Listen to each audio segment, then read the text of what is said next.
back to Character Lures. Today we're at one of our local ponds.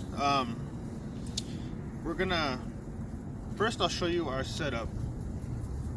We're gonna use the Ugly Stik GX2. This one is a 7-foot ultralight. We have it paired with the Pflueger, which one is this one? A Pflueger Summit XT. This one's a little bit bigger than what we need for trout, but still like it anyway. 10 ball bearings, thing's pretty darn smooth. We have it spooled up with a 6-pound Iser line, with a copolymer line. Love this thing. I absolutely recommend this fishing line.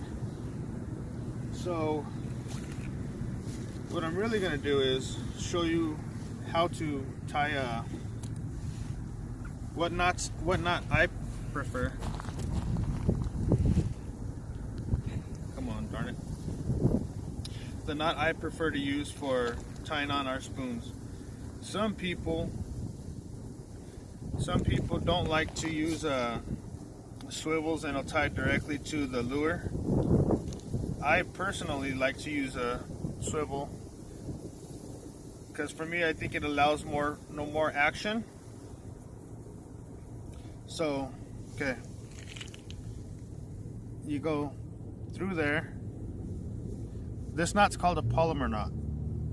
Go through there and then you go right back through. So basically you have a loop and you have it like that, okay? You do an overhand knot like you would tying your shoes. So you have that. Loop it. Shorten it up a little bit, okay? This loop, go through that loop. Oops. Go through there. Okay. Now now it should be hanging like that. Now put your swivel or your lure if you choose to tie it directly to your line. Put your lure or swivel through the center. Now you can just pull on this, wet it so you don't burn it with the friction, then you just pull.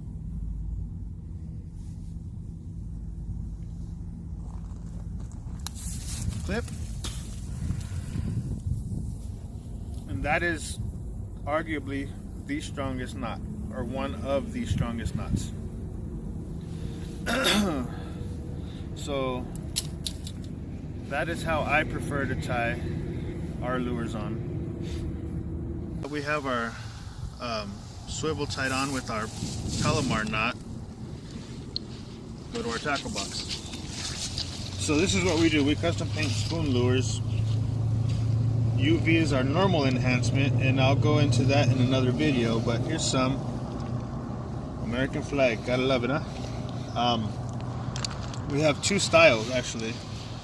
We have what's called a sickle Siwash, which this is more of a PNW style, the Pacific Northwest, where there's a barrel right there and a single hook, because some of the Columbia River over there especially is single hook barbless.